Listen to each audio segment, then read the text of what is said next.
If you go through all the trouble to upgrade your golf cart wheels, motors, voltage, and gears, you have to think about upgrading the factory brakes that were not meant to stop a higher performance cart. In this video, I'm going to show you how I upgraded my 23-year-old drum brakes on my EZGO TXT golf cart to some brand new disc brakes. And before the end, I'm going to show you a mistake I made that'll cost you money. Oh my God. If you've got an aging cart, this upgrade will breathe some new life into your stopping power, and I'll show you exactly how well it stops after the upgrade. The brakes are made by Ausco. I bought these myself. This isn't a hydraulic brake system. This is a cable-operated disc brake system that uses your existing brake pedal, the assembly, the cables, all that stuff. This disc brake assembly requires at least a 10-inch wheel, so if you don't have that or you have the factory 8-inch wheels, you need to look at getting something bigger. The kit I ordered was for a lifted cart. It includes 2 hubs, 2 rotors, and 2 caliper assemblies with brackets. In addition, it includes the cable extenders to make your cables longer on lifted carts. If you have an impact wrench, go ahead and lift the cart up so the tires clear the ground and spin freely. Make sure you chock the front wheel so the cart doesn't move on you, and use some jack stands for safety. I used a 3/4-inch impact socket to remove the 4 lug nuts from my cart. I pulled the wheel off, and then I removed the cotter pin on the axle nut. The axle nut's a 15/16-inch nut that should have been torqued to 90 to 140 foot-pounds.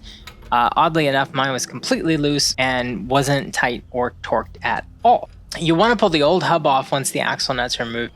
You won't need this anymore because the kit comes with a couple of brand new hubs, but you still need the bolts. You're going to want to remove this old drum brake assembly that's on here. There are 4 bolts with lock nuts on the opposite sides, and you'll need to put a wrench on those lock nuts to make sure that you get them all the way out. It was easiest for me with an impact wrench, and then once you're done with that, you want to disconnect the cable from the brake and the cable bracket. And then you want to save the cable clips and the pins that come with that. Once you get that pin out, you're going to want to remove this cable clamp that's on here and then pull the spring bracket to pull the cable out so you can get the wrench on the other side of the 4 nuts that are holding on the brake assembly. I started out using a smaller impact wrench because it was easier for me to get in there around the axle. You're welcome to pull the axle out and use a bigger impact wrench all at once. Next, you're going to want to put the hubs back on, put that hub retainer washer back on, and then the castle nut back on as well. You're going to want to torque that down to your manufacturer specifications. I'm showing you here how I torqued mine, and you're going to want to put something in there to keep the axle from spinning so that you can get the correct torque on the axle nut that's on there. After that, go ahead and throw the cotter pin back in and bend it back, and then you're going to take the brake mounting bracket and separate it from the caliper so that you can install it onto the axle. You want the sort of horseshoe end of it facing up to go around the bottom of the axle. You're going to use those same bolts that you already pulled off out of the drum brakes to retain this new piece that's going to ultimately hold the calipers back onto the golf cart. You're going to want to torque those down to about 18 to 20 foot-pounds of torque, and then go ahead and put on the rotor. We're going to put that rotor on over the hub, and we're going to use 1 or 2 nuts to hold the rotor on so that it remains steady so that we can mount the calipers to it in just a second to the brake mounting bracket. So you want to orient the brake so that the mounting holes line up with the brake mounting bracket. The brake lever, actuation lever, and spring are going to be oriented towards the back of the vehicle. The cable bracket should be towards the front of the vehicle, and the spring towards the rear. If you don't do that right, then you may have the left brake on the right side, and you're going to need to swap those out. So you're going to put the bolt in on the long sleeve and then install the bolt with the sleeve through the front of the caliper, and push that bolt and the mounting sleeves through the holes in the brake until they hit the mounting bracket. Install your short sleeve and nut on the back of the caliper, and then tighten those nuts to 20 to 25 foot-pounds of torque. Once you've done that, you want to make sure the brake caliper is sliding freely on the mounting sleeves by pushing the caliper back and forth. For EZGO carts, you don't need this spring anymore, so grab one end of the spring with a pair of needle nose and just yank it off. Then you're going to attach that brake cable conduit fitting to the cable bracket provided on the brake caliper. I put the pin back into the clip, and then I pulled the spring and put it back on. You don't need to put the spring back on on right now. In fact, you're just gonna make it harder on yourself. Then you wanna take that cotter pin and go ahead and put it back in the pin and twist it so it doesn't come out. Next up, you're gonna wanna anchor the brake cable conduit fitting to the cable bracket provided on the brake caliper. So use the retaining ring from the previous drum installation to keep it in place. After you're done with that, you can put the wheel back on for safety. Make sure that you take that nut off first before you try and slide your wheel on, and then put all 4 nuts on starting manually, and then go ahead and torque them down to your specifications. Now we're going to hop around to the other side and virtually do the exact same thing that we did on the driver's side of this cart. I'm actually going to give you a couple different angles over here and a couple more zoom ins in case you miss something on the other side. The first thing you want to do is pull off that axle nut and washer, and then pull off the cover or the hub that covers the drum brake assembly. I pulled out my axle just to take a look at the splines and make sure that everything looked good in there. Everything did look good to me, so I put the retainer ring back in, and I started in on removing the drum brake assembly.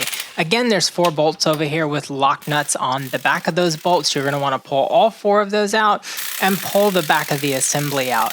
You're going to have to pull a pin out from the brake cable that's behind there in order to completely free the drum brake assembly from the cart. This one's pretty old, but it served me pretty well.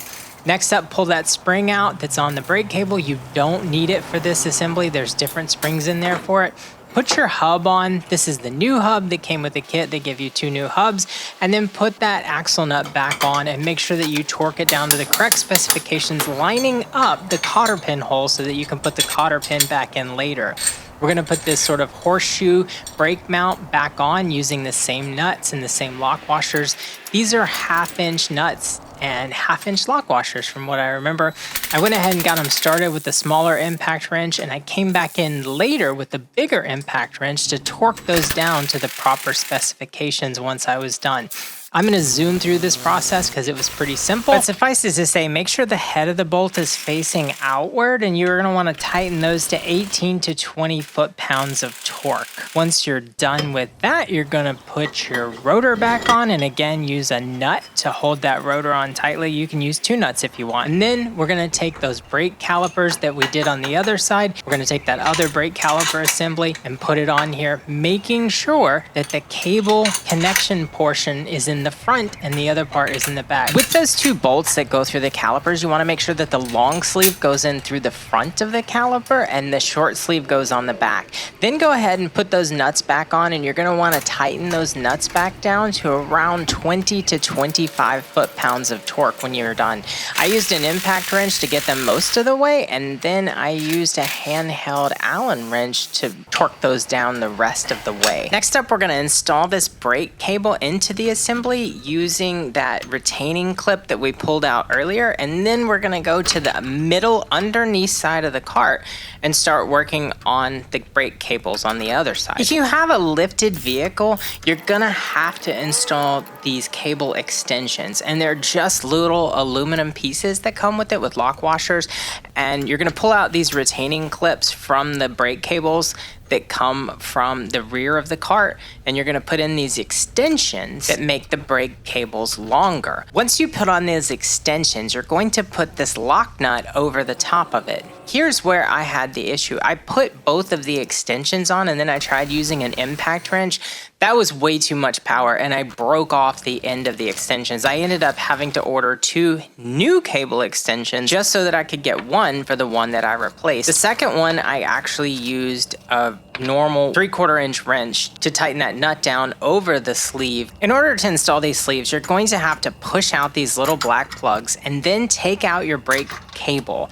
From there, you're going to take out the old sleeve, if there is one in there, and put the new sleeve in, or if you haven't done this yet, you're just going to install the new sleeve. You're going to put it through the housing on the bottom of the cart, and then you're going to manually tighten that down with a 3/4-inch wrench so that you don't break it off. You've got these 2 adjustment nuts that are right on the end of the equalizer bar for the brake cables. You're going to have to loosen those all the way to the end before you start to reinstall the brake cables back into the equalizer bar. Then you're going to put those rubber plugs back into the bottom of the equalizer bar after you get the brake cable assembly back in there, and pull them down so that the brake cable assembly doesn't accidentally slip out while you're riding down the road. Once I was done with that, I went back to the caliper and I took the actuation lever with the original clevis and hitch pin and put that back together before reinstalling the spring on it. I had to loosen that cable linkage a little bit to make sure that it fit correctly. Once I was done with that, I went ahead and put the tire back on, and we are going to take her out for a test spin. You want to make sure that those wheels spin freely first so that the calipers aren't too clamped down on the wheels, and make your adjustments after that. There has to be a certain amount of clearance before you get going, or else you're going to wear those pads and rotors down quicker than you want, and you're going to put undue stress on your motor. After adjusting those brakes to exactly where I wanted to take the cart out and do some ludicrous stop testing.